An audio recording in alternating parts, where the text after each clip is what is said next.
It is so very vital. It's so good. Dubai, February. Tuina tickets za mirundi ena actually za Dubai. Tuina ordinary yadira mu 10 tickets za fesifana na West. Baino kwa ka ticket nga kali wekati owe Dubai wa ordinary. Katini mwako wenene butiketi mu buteke mu wallet. Tetwagala tubamenye. Then tuina ticket eza VIP zifana na West za dira 2 zoka. Then tuina table esoka. Tebe esoka ka ticket kafana ticket ya tebe eriko Rachel Namiro abe Dubai. Ticket ya VIP eriko chosen Becky. Then ticket ya ordinary eriko really no. Inda keriani erikani. Eya ordinary eriko Little Boss. VIP chosen Becky. Tebo Namiro kati ndoza mtegedde mumanye wabo ogwaye owachozen gule ya chozen webito kati tuinayo tebo endala eri mega tebo ya 1500 lwaki tukoze tebo za mirundi 2 Dubai tuina abantu ba mirundi 2 mu Dubai fena tuina sente kyekituufu tebo ya fesoka ya nusu 1,200 ejirako boto ya wine yokka etulaka abantu 5 netuba ne table eyaba binyo kondo eyo ya 1500 ekoleta etulaka abantu 5 ejirako boto ya wine ne soft drinks eziri non stop abantu nganze abatanywa mwenge nga tuguze table tubade safaringa nnyo wane Dubai nogula table ne bakikuterako ki wine no bagamba bakikyuse ne bakugamba simanya sente biki so tukoze ekintu ngo omuntu ojja kunyumirwa ojja ne bachali babana kuvimbisa nga banywa omwenge ne baba wine gwatanywa mwenge n'ofuna bu soft drinks bo unlimited paka kivulu kugwa kati mikwano aharo ni muka bakalabe bulungi mikwano jaffe abanagula tables abagala tubalage konti muguze table muli babinyo tujja kujja sente tuzi correcting tuteke wano company yo wobo ina company wobo oli muntu nga tinomu oba muli team tujateka wano erinnya lyo board eno bwekubye ekifaananyi ekiri professional ogende mu byafaayo nti ekituufu kiri nti yemmwe bagagga be Dubai abagula table tuina Abu Dhabi ogenda jogerera so checho mikwano jaffe mugule tickets nga buli nga buchali Dubai tuina abagenda okutunda tickets okuva mu A2R tuina nabagenda okutunda tickets okuva mu JICC mukwano woba ogula ticket eno making sure ticket yo eriko stamp obuuza agikuwadde ova mu tiimu ki wakugamba A2R inakubeerako ne stamp ya A2R mabega wakugamba ava mu JICC eno okubeerako ne stamp yaki ya JICC mabega tebakufera ticket kubanga kino kivulu kya tabbu nnyo abantu batandise okubisa ticket kyebudola atukyogeddeko otherwise bambi mugule ticket ababookinze tickets already your tickets are on the way abaguze tables tugenda bakyalira starting from Monday Abu Dhabi yeyogereko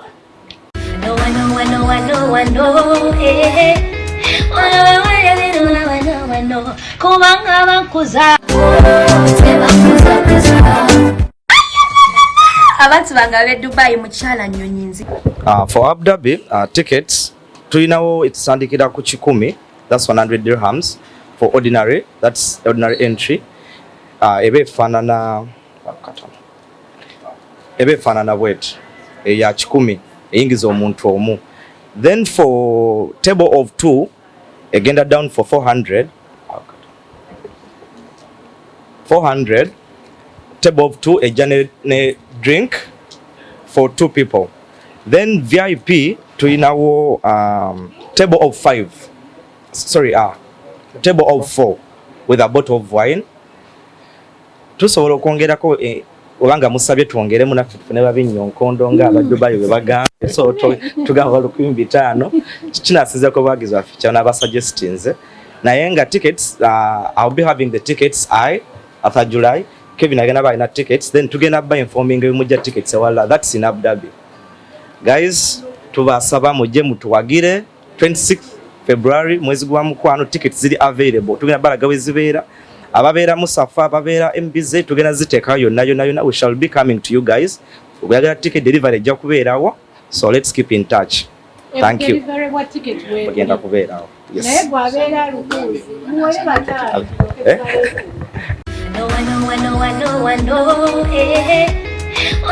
Pozi okwongerezaako bannaye abantu baffe abali mu Abu Dhabi abali Musafa abetolodde wonna tubasaba bambi olw'enteekateeka ennambulukufu era ennungi tubuukinge ng'obudde bukyali namba z'essimu zijja kuba ziyitawo awo side ya Abu Dhabi bookinga table yo confirm tukutuuseeko byonna ebyetaagisa so tubasaba ekintu kino tukikole mu budde tuluke wali eri abayimbi okutandika okuyimba ssaawa 4 mumanyi cubes bwe tutandika ssaawa nga 4 abayimbi batandika okuyimba zinagenda okuwera ssaawa 7 nga mukyayoya n'ekirala ate bana abayimbi betulese si upcoming enyimba baziyina omuyimbi omune bwagamba kuyimba kiro kyonna so bantu baffe tubasaba bambi mujje muwagire Jicc mujje muwagire Caves Holdings mujje muwagire Arthur July wali ku Cubes Club wetubeera ate ng'ejja kubeera Sunday African Night mumanyi engeri gye tukikolamu mwebale nnyo sibalwa ekibuzo ekirala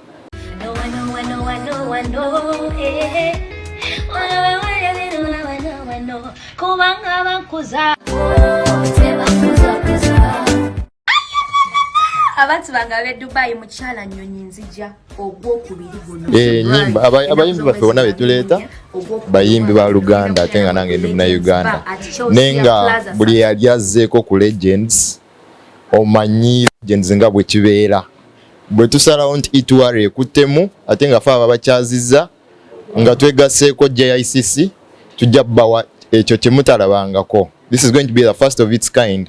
Twagala buli tuleeta wano ekivulo tubeeko ekipya nnyo kye tuleeta kati gwayagala olaba ekyo ekipya kye tukuleetera jangu nga 24 Feb ku legends you will not be disappointed. Sente zo tezijja kukuluma you receive what's worth your money. Bogeddeko ku kyabali wala nga abali alikuzi inform us in time gwali aliko ewala njogera abali wala wesatwa Deira Jumeira gwali alkuz Jebelali tewesika muntu ate sinabafuna tiketi njijewa inform us in time we will deliver those tickets kino nkyogera nze nganze Dani from E2R we will deliver those tickets otherwise mwena mujje musanyuke mwelaga omukwano twalaga omukwano tuwe event yaffe amaanyi ne vibe entuufu mwebale nnyo nga sinnabasiibula kano wabula njogera nnyo naye nga mulabe decoration ono kino kye tukoze wano tetugenda kikomya wano wokka.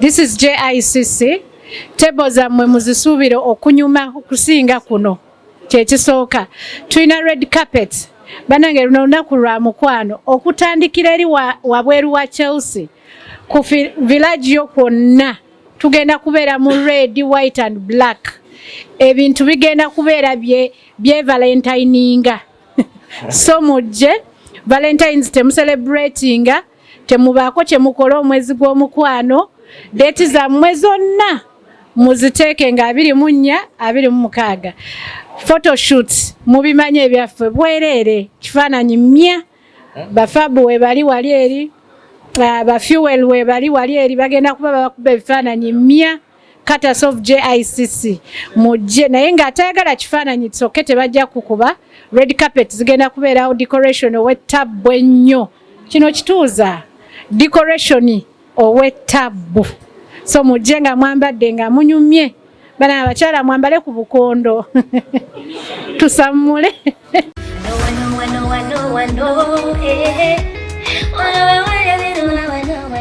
kubanga bankuza abantu bangabe Dubai mukyala nnyonyi nzija ogwokubiri guno February ennaku z'omwezi nga 24 ogwokubiri omwaka guno ngenda kubeera namwe ku Legends Bar at Chelsea Plaza Satwa e Dubai nange mujemba kuba muziki ba sweet mbayita munabali Dubai ate bwe tuvaawo nga 26 tugenda mu Abu Dhabi ku Cubes Club at Villagio bane muje mbesunze mbalinze ngenda bambalira mbakube butambula tambula lava nje balinze jukira mwali bane ndako sijukira wena kusanga ku mabali g'ennyanja. Ladies and gentlemen, it's Jicc again. Tuli wano official okubanjulira ekivulu ekitegekeddwa Jicc Services LLC. Tulina abayimbi abamanya mu ggwanga, tulina Chosen Becky, tulina Rachel Namiro, tulina ne Little Boss nga mu Dubai bajja kubeera wano mu kifo kyennyini we tuli ennaku z'omwezi nga 24 February 2023. Then ennaku z'omwezi nga 26 tujja kuba nabo ku Cubes Village Abu Dhabi ennaku z'omwezi nga 26 omwezi ogwokubiri 2023. Ndi wano n'abakulu nga Caves Holdings owa Cubes Village mu Abu Dhabi, nina omukulu wa Arthur oyo kabaka wa Abu Dhabi era nga mumumanyi bulungi. Then nina CEO owa Jicc Services Madam Jackie. Tulina ne E2R Events nga bakwasaganya wano wennyini we tuli esatwa. Ekivulu kino kyanjawulo bize bibaawo era nga nsaba abantu mwenna mutryingeko this time around. Ate era nga mumanyi Jicc bwekola ebintu byayo okuva mu binyanyanya ne events nyingi ezizibaawo. So anja kusaba namawulire atimu eno nga bwe mugiraba mubuuze ebibuuzo byonna bye mwetaaga okumanya na buli omu kyayagala okutegeera ku kivulu kino. Thank you very much. Nze Cuts ali wano nammwe. Webala nnyo Muganda Cuts. Okusookera ddala mbeebaza baganda baffe bali mu media ya UAE mwanyina Jicc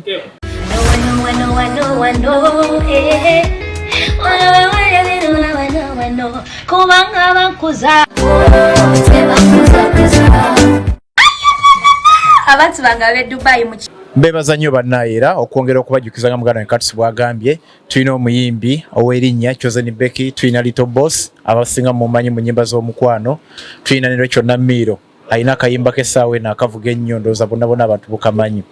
Era nyongera okubajjukiza baganda bange nti ng'enkola yaffe mu Abu Dhabi weeri ffe tuwa ekyo kyonna omuntu kyasuubira n'okusinga ku ssente ze. So this time around engeri gye tuli mu the month of love, tuli mu February, musuubire ekyenjawulo era nga mwanyina bw'aba akutte abasigadde mulinde bulinzi. So njagala mpasinga omuzindalo guno ewa muganda wange Arthur July bwe tuli ku side ya Abu Dhabi ayongere obatangaaza byonna nga bigenda okubeera.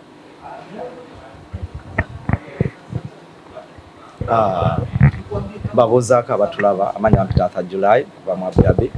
Ndi wano okubeebaza like media za UAE zonna mwebale nnyo za Basha Nyondo. Thank you for turning up muganda wange Jackie bwe tuleeta abayimbi bakabi. Ndi ku side ya Abu Dhabi mbayita ngenda kuzomweza 26 tugenda beera ku Cubes Club that's Villagio. Tuna abayimbi basatu Rachel Namiro, Little Boss ne Chosen Becky.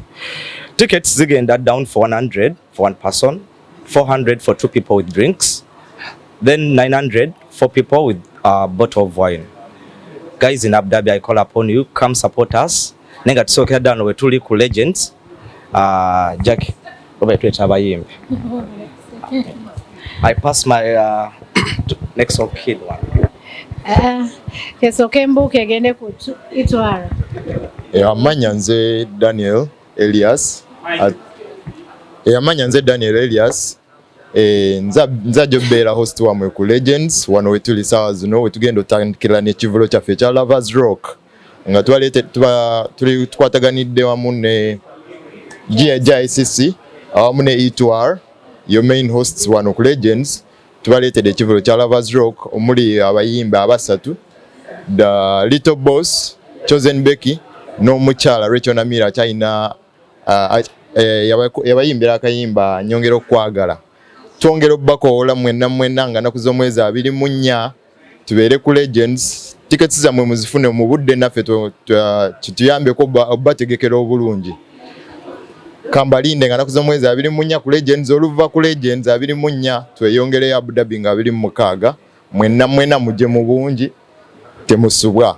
mwaka gw'omukwa mwezi gw'omukwano so fena tubeewo.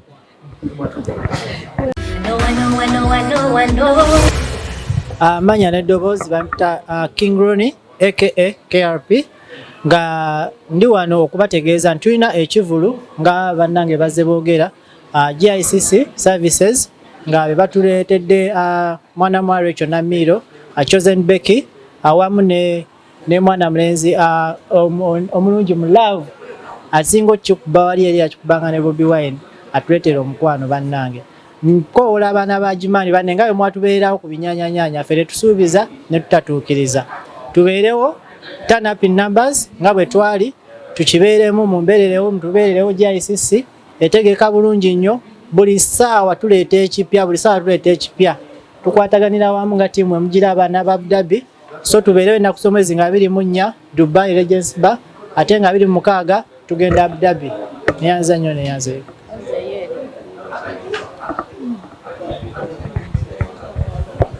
Okay, kati muje baleka abatulaba kansubire nti buli omu ali bulungi. Amanya Jackie Jana okuva mu JICC nga CEO.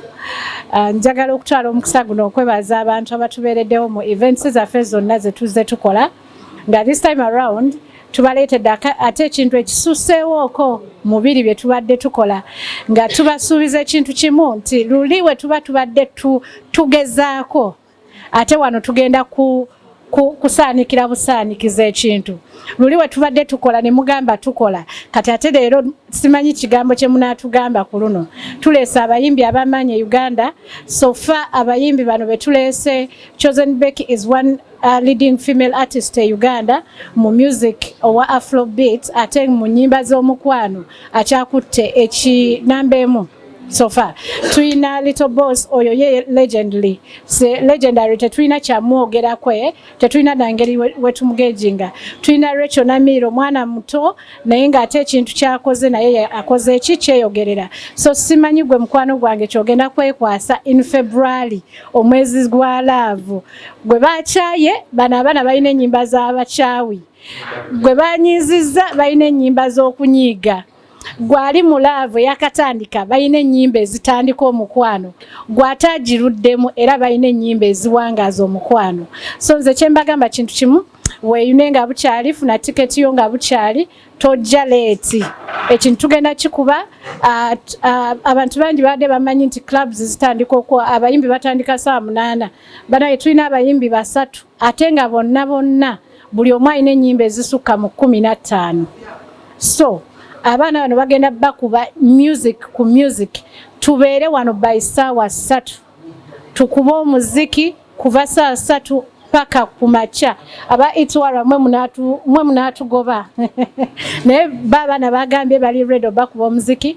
Tulina ba MCs 2 tulina Divorce okuva ku BBS Telefina tulina ne Sophie Love ono mukugu wa Love mwabagala okwetega kamera zigenda kubeerawo mufuna abasajja n'abakyala mubafune ate gwe mukwana atamanyi bya laavu Sophie agenda kubeerawo abannyonnyola ebya laavu okitegeera. So nze nali munnamawulire we natandika okwogera nyinza okukeesa nsaba bannamawulire batubuuze ebibuuzo ndowooza tugenderaawo otherwise mbeesunze.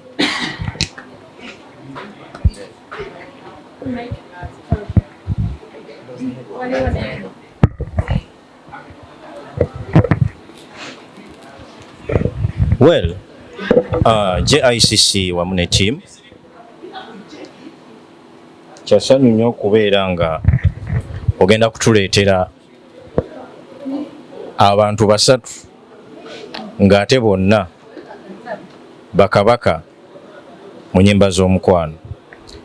Okusookera ddala njagala okusooka okwebaza omulabi wa Nyondo Media Yenna ali atulaba Vibes Yugi ne tiimu endala zenkoze nazo. Erinnya nze Medi tuli ku Legends Bar katusinzira okubanga tubaweereza. Olunaku lw'olwaleero show gye tulina mu nnyumba kumpi eringa eyengedde bagituumye oba yitiddwa The Lovers Rock. Naye nga sinagenda wala Madam Jackie akaseera kabadde kawanvu otubuzeeko. era bibuuzo bingi nnyo byetaaga ansa okuva mu bawagizi bo basapoota bo wamu n'abantu abakwagala. Ebibuuzo bye ngenda okubuuza biva mu bantu si byange. Ekisookera ddala twasembayo okubaako naawe mu show ya Ensasage, I think that was Suna Ben wamu ne Mbazira Tony mu desert. Complaints nyingi nnyo ng'eremu kuza okuva mu bawagizi bo abawagizi ba JICC event. Esooka egamba okuva show yaggwa abantu badde bakunoonya tokwata masimu bw'ogakwata oba bw'olaba message toziddamu. Kiki ekibadde kikwesezza okumala ebbanga eryo lyonna? Ekirala abantu boolese ba artist bonna to my side brand nene, naye obudde buneeno tulina shows mu nnyumba ziringa mazzi zisaagala mentioninga kuba sigwe mulamwa gw'olwaleero. Omulamwa gw'olwaleero gwa Lovers Rock. Ogenda ku managing otya audience okubanga show after show ng'ate abantu boolese they are not something toyinza okuteekawo n'ogamba nti ono muyiseemu amaaso. Ekibuuzo kyange ekirala, lwaki wakyuzinze Feb ng'erimu show gy'omanyi obulungi gye sijja mentioninga due to some matters which are left constant? Lwaki wakyuzinze February 24th, I think after 2 weeks nga show eyo ewedde?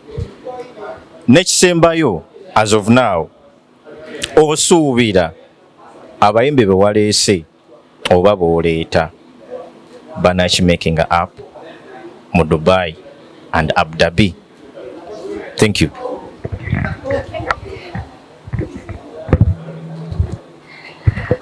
Thank you so much aba Nyondo Media.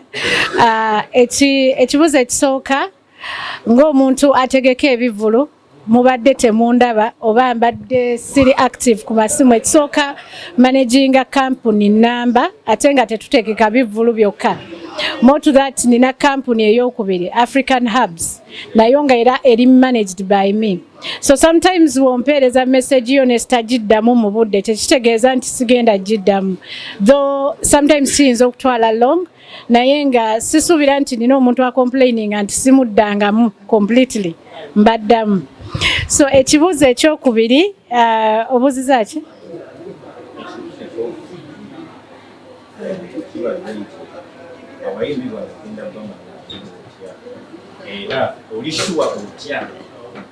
Ekibuuzo ekyo tekibaddeeko. Anyway, ekibuuzo ekyokubiri abuuziza nti lwaki nateeka mu February.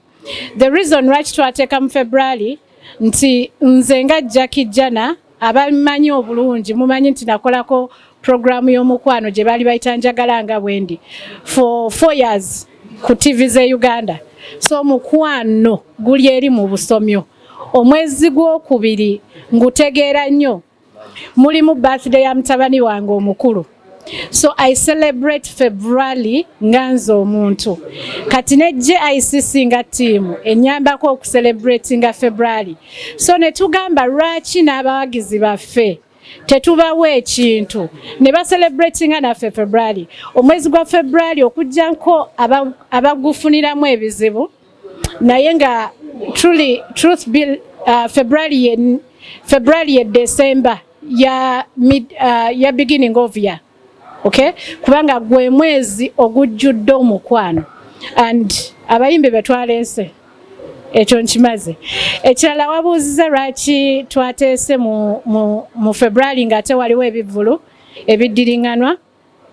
Bw'otunulamu mu November twakola ekivulu kyaffe kyali kyakaggwa 1 week twalanga ekivulu kino on 29th November before nga tewali n'omu yataddeyo poster. Bonna bataddeyo poster balabira kuffe. Yes, bayinza okuba baali bakuukinga naye we beat them. Though tetwasooka kulanga bayimbi, twasooka ne tuteekayo poster ekanga ne tuteekayo ennaku z'omwezi ne tublowing abayimbi. Abayimbi twaba introducing in December 1st. Show zonna ziriwo zitandise okutimba December 10th. So kitegeeza yaffe yakola ki? Ngera bulijjo ekibeera. Ekibuuzo ekiddako obuuzizza nti tuna managinga tutya abayimbi bano. abayimbi baneno si bakumanagingibwa. Abayimbi bayimbi balina talent, bali professional, ate bamanyi kye bakola, ate bakola ki bakyagala. And we tutunuulira mu audience ya UAE at large, fa abantu tuina categories 3 tumenyeddwa emitima, twetaaga okuyungibwa. Number 2, tuyina omukwano mufu ogwetaaga okuzuukiza. Number 3, tumanye omukwano mu UAE. Kati teri mwana wa UAE asobola kusubwa kivvulu nga kino ekirimu abazuukiza omukwano, ekirimu abamendinga emitima, ekirimu abagumiza omukwano. Sikulimba oba osubiddwa sheeno, awo weetaaga okunoonyerezebwako, weetaaga kutwala ku naifu ne bakunoonyerezaako. Any other questions? Nkuze mugamba wange? Okay.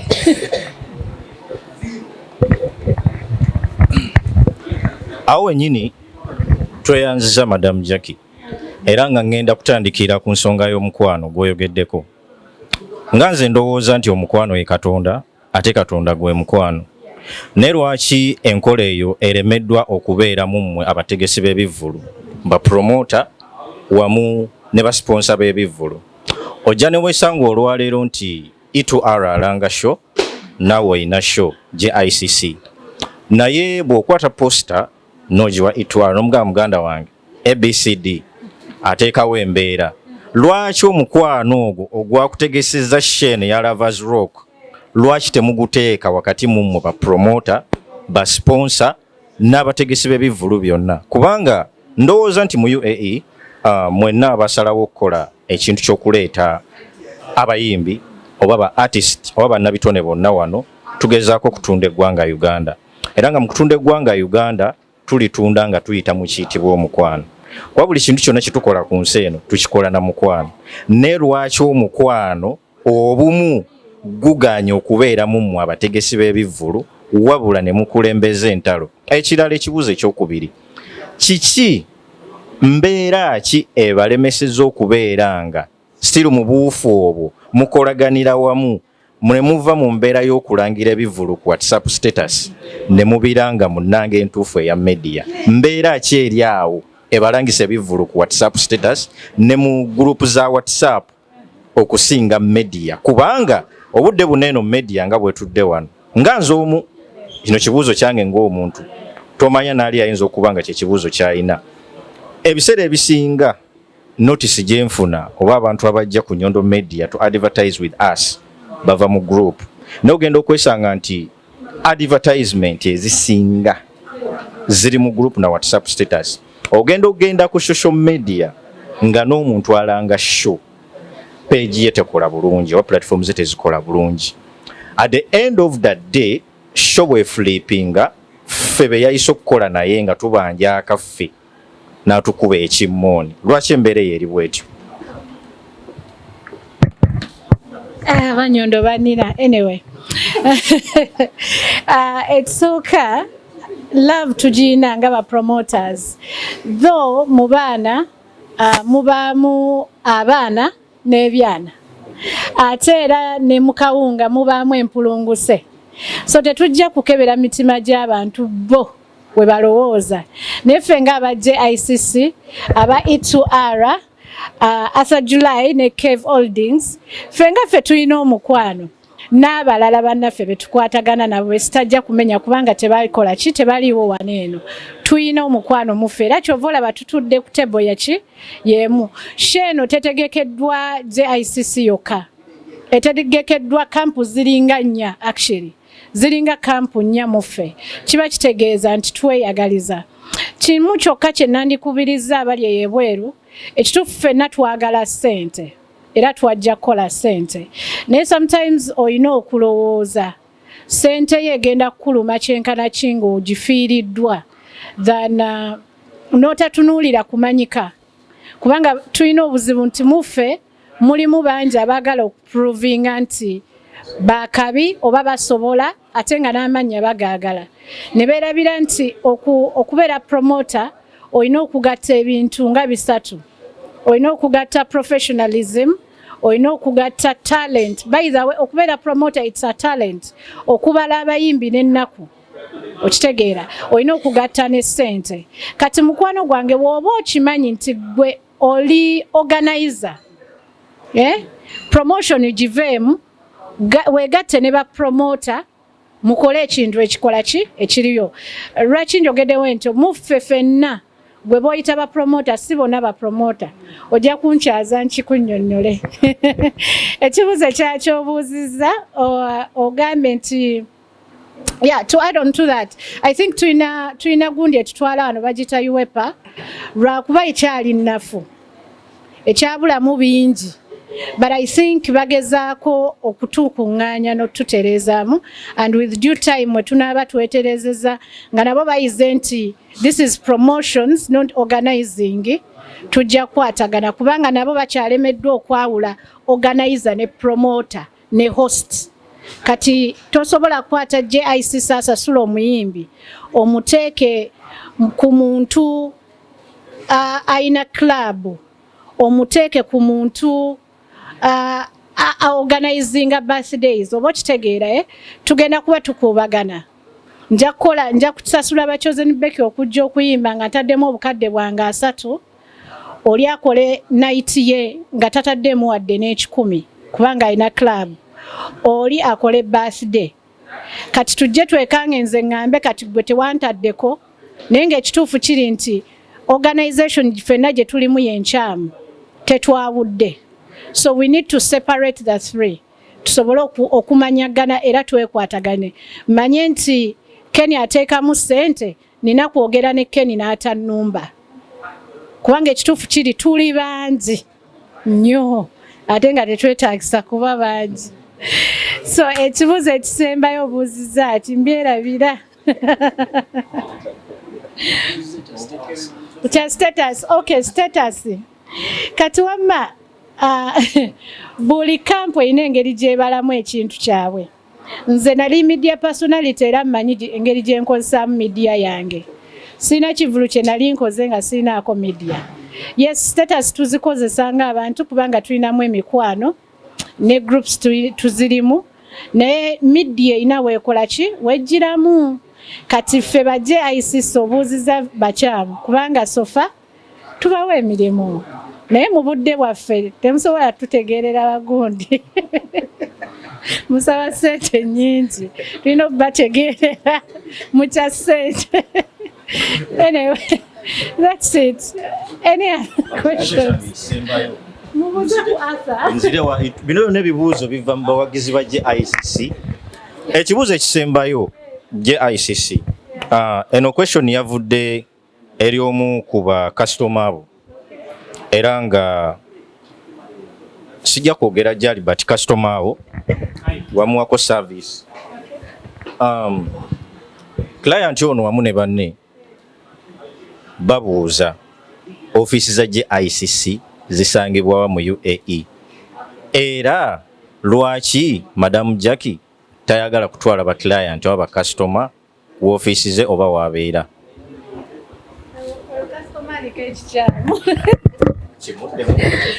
Wallahi customer yabuze ekibuuzo ekyo oliko ekikyamu kubanga offices zaffe zibeera open for everyone. Obuzibu tulina mu bakasitoma buli bumu nti ayagala nti wemba ngenda ku office za JICC nsangewo Jackie Jana n'atamanya nti Jackie Jana si ye mukozi wa JICC yekka.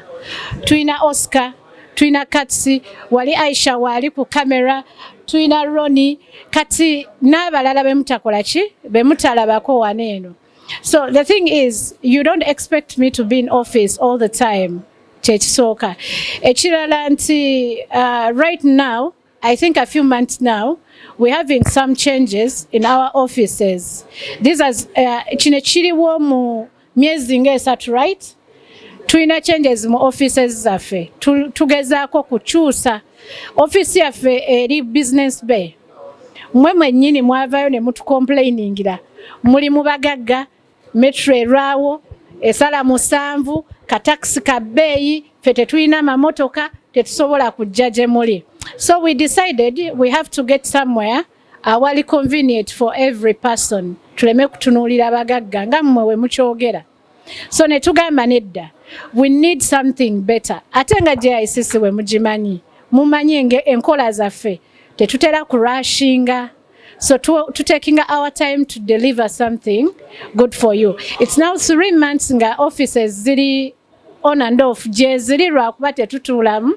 Till right now we are out and in of office. But very soon tugenda bawa new locations za offices zaffe. Nakyo kigwe mulekerawo kuddamu gamba twewanika. Tuli mu kukakana.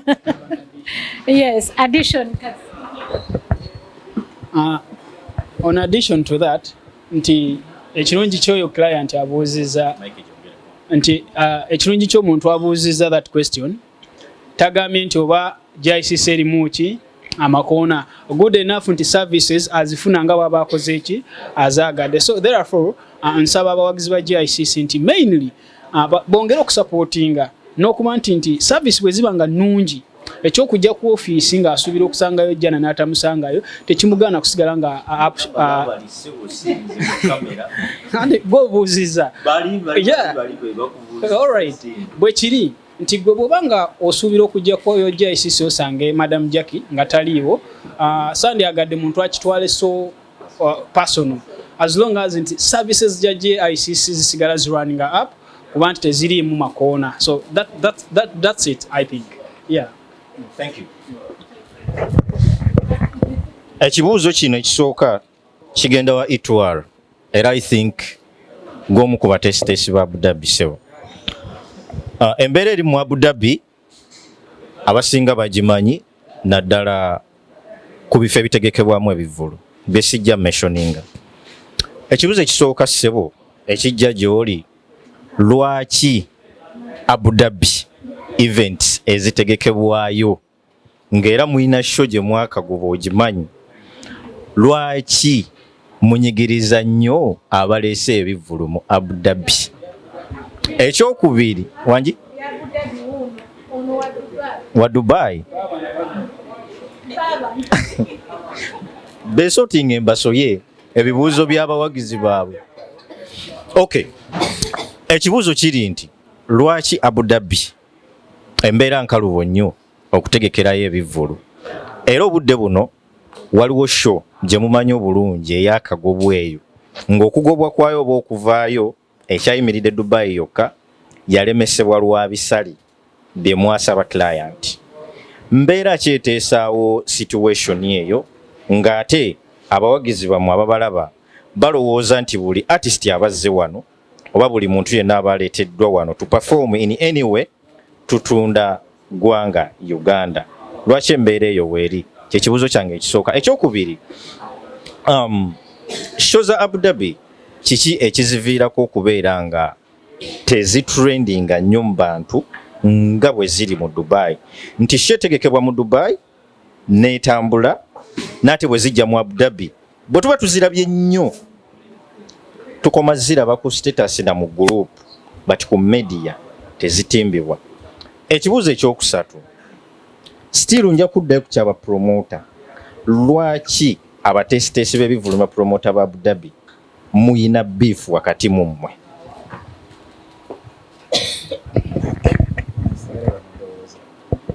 Neyanza nnyo muganda wange Nyondo n'abatulaba mwenna ku media platforms ez'enjawulo. Amanya Kevin on behalf of Kev's Holdings. Kantukire ku kibuuzo muganda wange ogambye lwaki waliwo ekivvulu ekyakasuspendingibwa Abu Dhabi. Muganda wange tuli mu nsi ngwira nze naawe n'abalala ffenna twasangawo amateeka agali established already. So promoter yenna oba organizer nga tonnaleeta muyimbi goberera amateeka ga UAE in Abu Dhabi particular.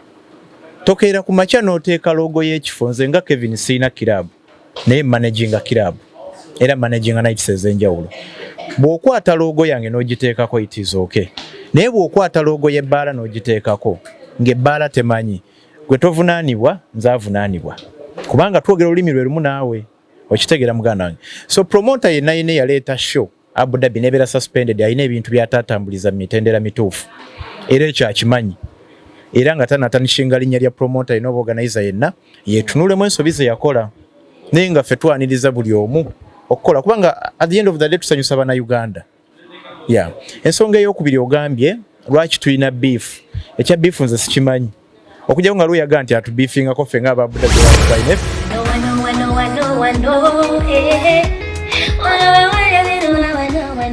Kubanga bakuza abantu bange ab'e Dubai mukyala Nnyonyi nzija ogwokubiri guno February ennaku z'omwezi nga 24 ogwokubiri omwaka guno ngenda kubeera nammwe ku Legends Bar at Chelsea Plaza Satwa e Dubai. Banage mujemba kuwa muziki ba sweet mbayita munabali Dubai ate gwe tuvaawo nga 26 tugenda mu Abu Dhabi ku Cubes Club at Villaggio. Bane mujje mbesunze mbalinze ngenda bambalira mbakube tambula lavonje balinze jukira mwale bane ndako sijukira wenda kusanga ku mabali g'ennyanja.